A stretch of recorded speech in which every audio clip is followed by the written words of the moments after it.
Hey, Hardcore Hog fans, Rick DeWese here, coming to you from sunny South Dakota. I'm joined by my co-host, the extraordinary George Waddell. What's up, buddy? I just got back from Arkansas, and that was fun. It actually was really a lot of fun, but the game was just a disaster. And so, anyway, we can talk about that. Well, That's did what you we're have a going to good talk about. time? Did you Yeah. have a good time seeing your son and doing all the fraternity things and all the fun shenanigans that go along with the experience of going to Fayetteville? Well, first of all, I flew in on Friday. So I get there kind of in the afternoon, eat. Lewis picks me up at the airport. The next day, of course, the game's at 11, which is really 9 o'clock, my body clock, because I'm West Coast time. And so I hitch a ride with my sister and brother-in-law who are, they've gotten me the tickets. So I'm set. I got a ride to the game, got tickets. Well, where they dropped me off was all the way across campus. So I was like, look, I got to go meet Luke. And it's like 7:30 in the morning, which is early. So I catch an Uber, $10.50. Of course, you have to walk all over campus to meet the Uber. Not everybody's gotten to the game yet, but I get all the way over to the Hollywood Apartments is where he is, and that it's over off MLK. I mean, it's a hike. I could have hiked it, but the Uber saved me probably 30 minutes. So we get there and the Uber back's going to be like $50. So, our time frame went to about, let's eat breakfast along MLK. So we get to Chick-fil-A on MLK. And who do we see? The White Wizard. Oh, that's that Yeah, white wizard. I saw the interviews. That was awesome. all last week, it was Halloween and I was casting the spell with the White Wizard, with some AI art. And I thought it was really cool because the White Wizard was like Lord of the Rings and he was casting these wild hogs against these, all these different creatures. And so we're walking up to the Chick-fil-A, and who do we see? But the White Wizard is outside with the crown of thorns and the steak and the robe and everything, flowing beard. And Rick, I'm like, this is a sign. This is a sign. I was like, son, you videotape me interviewing the White Wizard. Lewis eats his breakfast, and we, of course, are kind of intimidated because the White Wizard has just come down from, my imagination. Of course, we get out there to the White Wizard, and he can't say a word, and he can't hear anything. He's deaf and dumb. I mean, and no offense to, deaf and dumb. It's just that he couldn't understand a word I was saying. Oh my So God. I got his permission. To kind of do a little interview. And I don't think he liked that too much because he cast spell on my ass. Well, it was great video nonetheless. I did appreciate the video, but it did not fare you too well. He may have cast a spell against you for all of I that. think So that's what happened. I think well, now you know, right? I think I messed with the superpowers that be, Yeah. and it got reflected up on me. Yeah. Well, we don't have a game this week, so this is a perfectly timed bye week for the Razorbacks. I mean, historical loss to Ole Miss. It was just terrible. Nothing got going. We just, we got hammered on one of the corners all game long. That one kid scored 5 touchdowns. I mean, it was a train wreck start to finish. But, it's a well-timed bye week. We're looking good. We're 3-3 in conference, 5-4 overall.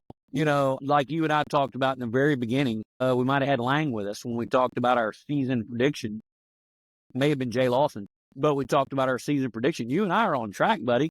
We've gotten down for 6 wins in the season and 7 in the bowl game. So that's one more win and in a bowl game. And I think we talked about it. I'll be completely happy with that. If we can pull off that one more win and then win our bowl game, then I think the Razorbacks are looking good. We'll see what the transfer portal does to you again. We'll see what everything the new face of football does. But I think we're in great shape. Yeah, I really like the combination of Pittman and his assistant coaches. If he can keep that as a core and get some consistency and get the kind of kids in here that both of those guys like. I think that's going to be the key to success of any program is that consistency because there is so much inconsistency now in your roster. But yeah, you know, Pittman is a great front man. Hopefully, he has another year in him because I would really like to see him go out on a really high note because I think this year does meet expectations as far as what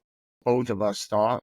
6-6 in the season, making it to a bowl game, but that's just kind of the place that Arkansas is because we can't afford to turn the ball over and have penalties all the time. And those have plagued us. This is really the first game where I thought we got kind of outcoached and we kind of got like maybe a little outplayed as far as matchups. It was uglier in person than it was on TV. Well, and you brought up a good point. I love Pittman and the way these assistant coaches are getting along.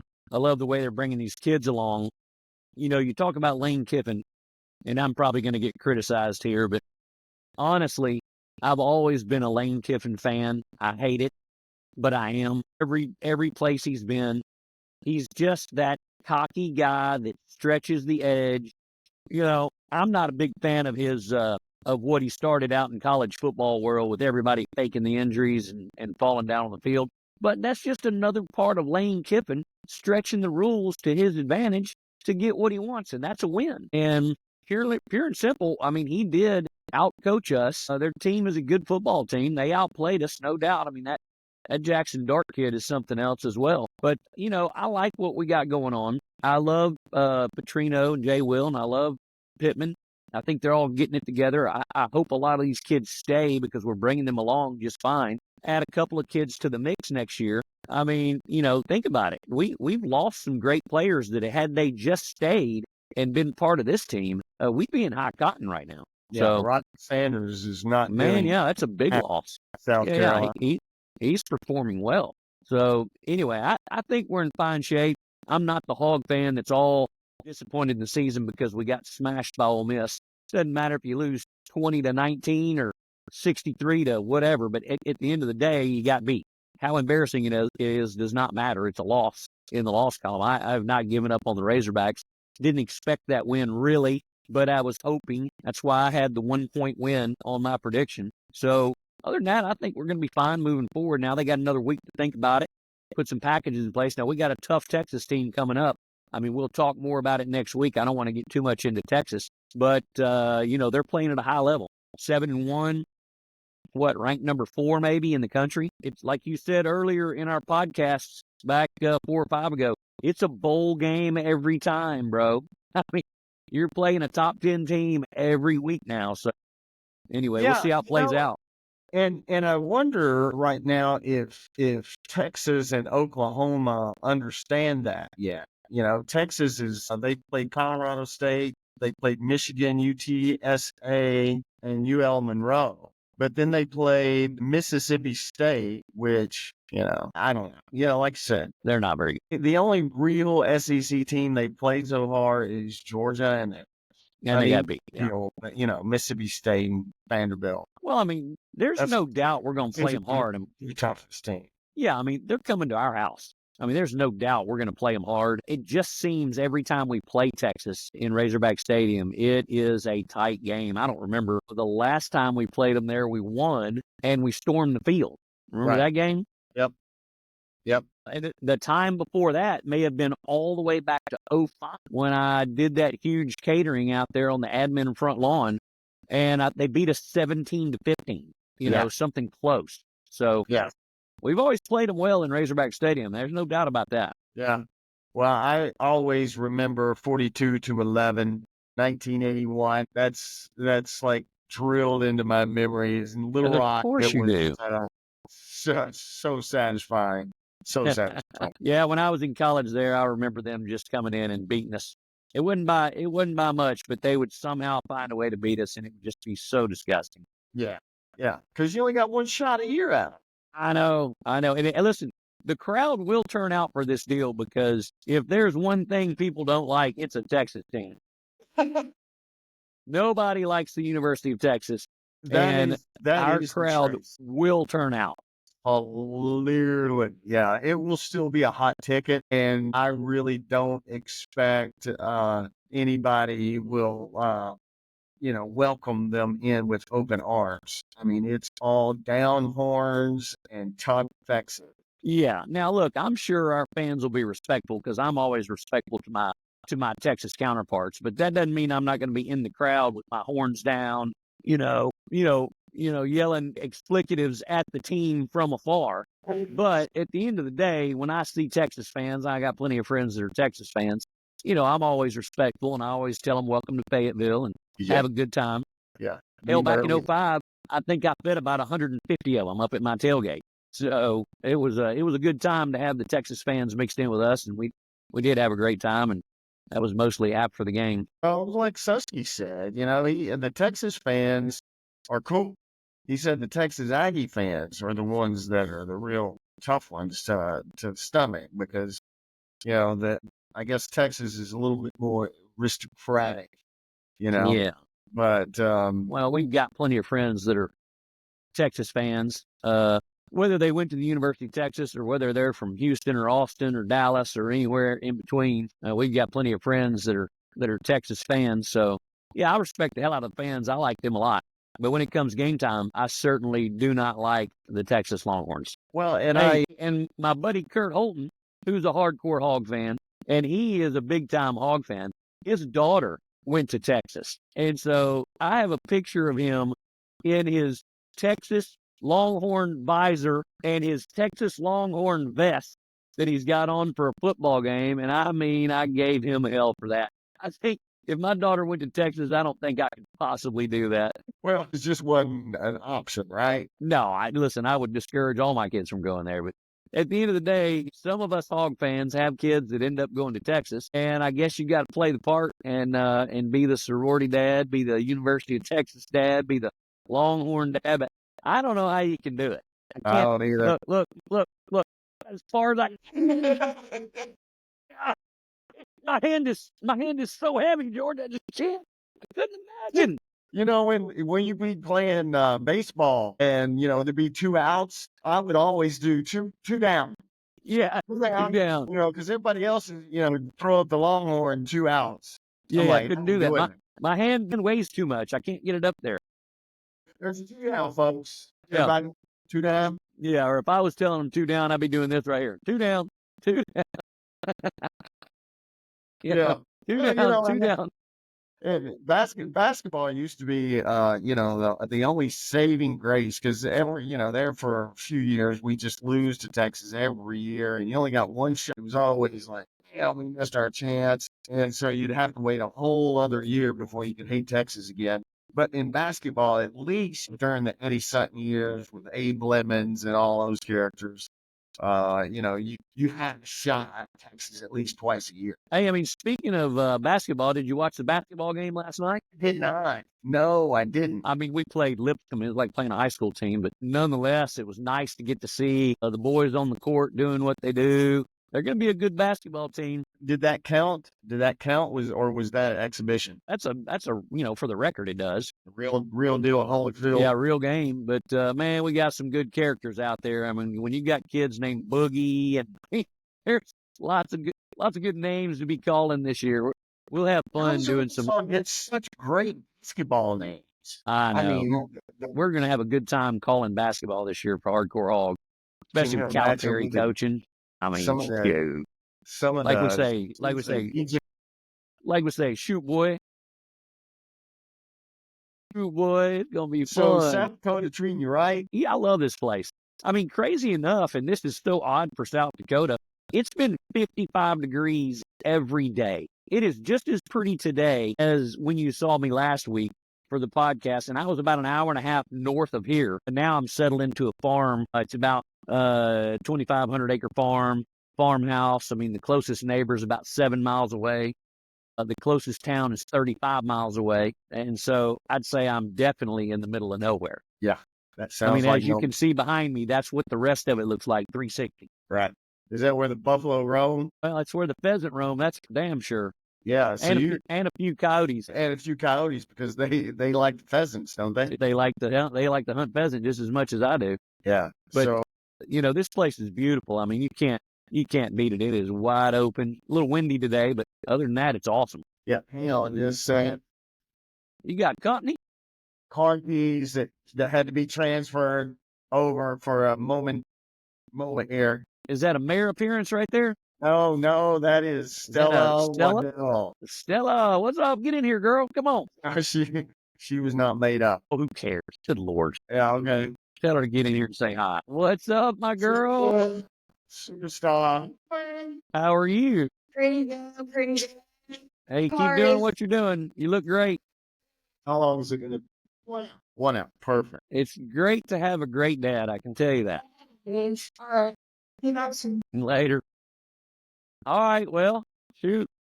Yeah. So I'm gonna we get got back Rick to enjoying Allen this coming deal. up next week, right? He's agreed Yeah. to. Oh, look, that's the first truck that's passed, and holy shit, it's UPS. What's all that traffic? He's the first guy to pass. Hey, that's the first truck to pass here all day long, and it's UPS delivering a package to my buddy Scott. He ordered some hunting pants. Look, they do deliver out here. That is the first vehicle. What time is it? It's 3:00 here. First vehicle we've seen all day. Well, I can't say the same. Look at this. One. Yeah. I mean, it's been steady traffic in the back. You and I are in stark opposite environments. Yeah. Yeah. I had 10 million people in this county, and you have 10 million pheasants. Yeah. There may be 7 people in this county. I couldn't tell you, but you can drive a long way before you come up on a neighbor here. Yeah. Now, you come up on farms. There's farms, but nobody lives there. Right. That's how diverse. That's how diverse. Hey, and Dowden lives in Minnesota, for God's sakes. We'll be interviewing him from Minnesota. We'll be saying, like Prince and the Revolution. That's what immediately. Prince and the Revolution. Hey, and funny enough, this is their most beautiful time of year there in Minnesota. So, and I hope I didn't jinx it, but maybe by the time we do it, he'll do his broadcast outside as well, because they have big blue skies as well. Yeah. Because he and I are about on the same latitude. So that's cool. He's just 5 hours to the east of me. Well, so you're there for another 20 days, huh? 2 weeks? That's right. I'll be here until Thanksgiving, right before Thanksgiving. Look, there he goes. That's the UPS man right there. And it's not like he had to go to the next place. Bro, he's in a big 4-wheel drive pickup truck with a great big UPS box on the back of it. That's a pretty cool truck. You were the last stop on it. I don't even know what stop I was. I mean, I don't know that direction he's coming from. I mean, the closest town that way that he just went is an hour. I'm not kidding you. The closer town is this way. The closer town is to the south. That dude just headed straight north. I don't know where he's going. He's going into Nowhereville. And the next neighbor that direction is 15 or 20 miles. Yeah. It's nuts out here. But I'm here till Thanksgiving, or give or take. I'm a week before, whatever. Cool. Me and Scott are playing by here. I mean, whenever. We'll leave whenever we feel like leaving. Yeah. Hell, at this point, I'll probably just leave when the weather turns bad, because this has been awesome so far.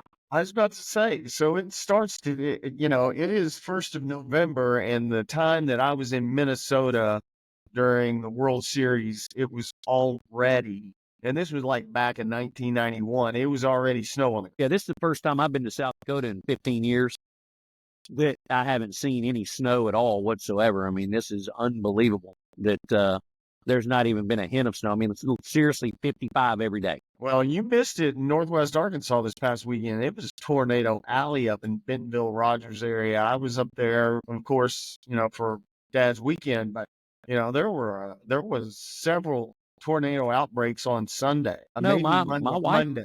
Yeah, my wife was watching it and making sure that Ainsley got to the right spot, because there were some tornadoes coming in. And Scott, my buddy that's up here with me, he lives in Fayetteville, so he was watching it for his house as well. He lives in Tawnytown.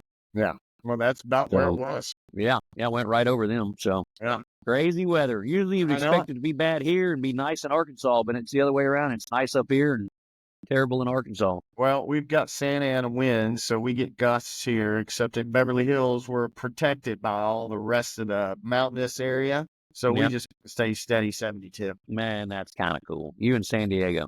Yeah. Beverly Hills. There's a reason why there's a lot of nice houses here, or, up the hill. is Right. because it's such great, it is great weather in Beverly Hills as opposed to like in the valley where it can get 100 degrees. Yeah. On this side, you get the ocean breeze, and just coming off, you get sunshine. It's, Uncle Jed and Ellie Mae. Country has moved to town, huh? Yeah. Yeah, we kind of went reverse though. We didn't strike oil first. Oh, I love it. I love it. Yeah. All right, buddy. Well, Okay, get back to what we you're got doing. to catch up this week. We'll post this out and catch up with Donna next week. Right. Yeah. We didn't have a lot to talk about, but we had a good conversation. I like it. And I we'll like it catch up too. with Rick Dowder for the Texas game. So signing off from South Dakota, my brother. Peace out. Later. Check.